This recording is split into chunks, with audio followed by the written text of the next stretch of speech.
حاتم سے کسی نے پوچھا تجھ سے بڑا بھی کوئی سخی ہے آج تک کوئی تو نے دیکھا؟ اس نے کہا ہاں ایک دفعہ میں نے دیکھا تھا۔ کون ہے؟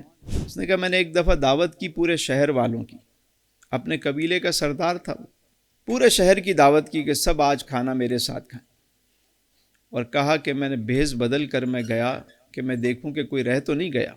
جا کے دیکھا جنگل میں ایک شخص لکڑیاں کاٹ رہا ہے، تو میں نے اس سے کہا کہ تم نہیں گئے، آج تو حاتم کے یہاں دعوت ہے، سبھی جا رہے ہیں، آپ کیوں نہیں جا رہے؟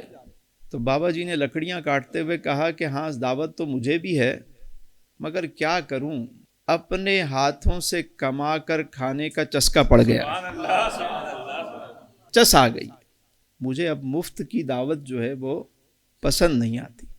اب یہ بھی ایک چسکا ہوتا ہے، بعض لوگوں کو اپنے ہاتھ سے کھانے کا چسکا ہوتا ہے، اور بعض مفتے کا انہیں ہوتا ہے نا، وہ بس ہر جگہ انہوں نے جہاں دیکھی تری وہاں بچھا دی دری، بس مال مفت ہونا چاہیے۔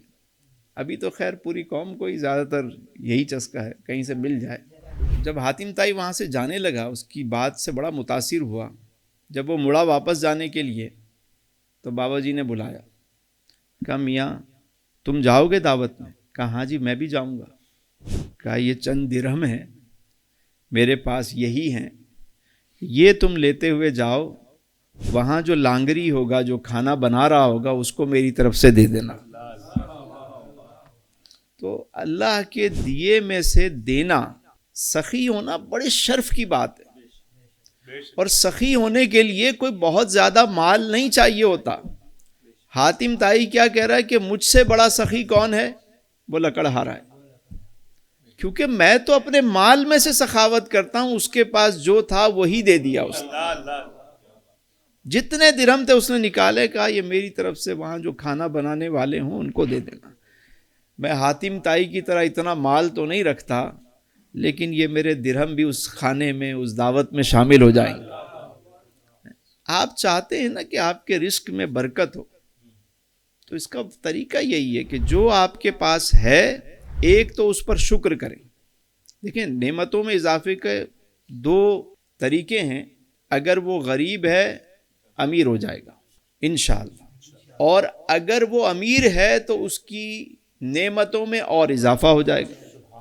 یہ ایک ایسا فارمولہ ہے کہ اس پر صرف آپ عمل کر کے دیکھیں۔ پتہ نہیں کون کون سے ہمارے یہاں لوگ وظیفے بتا رہے ہوتے ہیں، میں آپ کو سمپل بتا رہا ہوں، یہ دو کام کر لے کوئی شخص۔ ایک تو یہ کہ جو ہے اس پر شکر کرے، کبھی زبان سے شکوہ نہ کرے، اور دوسرا جو ہے اس میں سے اس کی راہ میں خرچ کرے، آنا شروع ہو جائے گا۔ یہ آزمودہ نسخہ ہے، کر کے دیکھے کچھ۔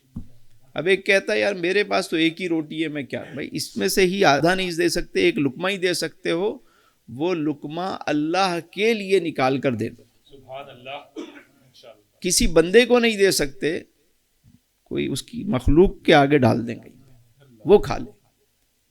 آپ دیکھیں آپ کے مال میں برکت ہوتی ہے، دینے سے مال بڑھتا ہے۔ جس کنویں سے لوگ نکالتے رہتے ہیں نا، اس میں نیا پانی آتا رہتا ہے، جہاں لوگ نکالنا چھوڑ دیتے ہیں وہاں جوہڑ بن جاتا ہے۔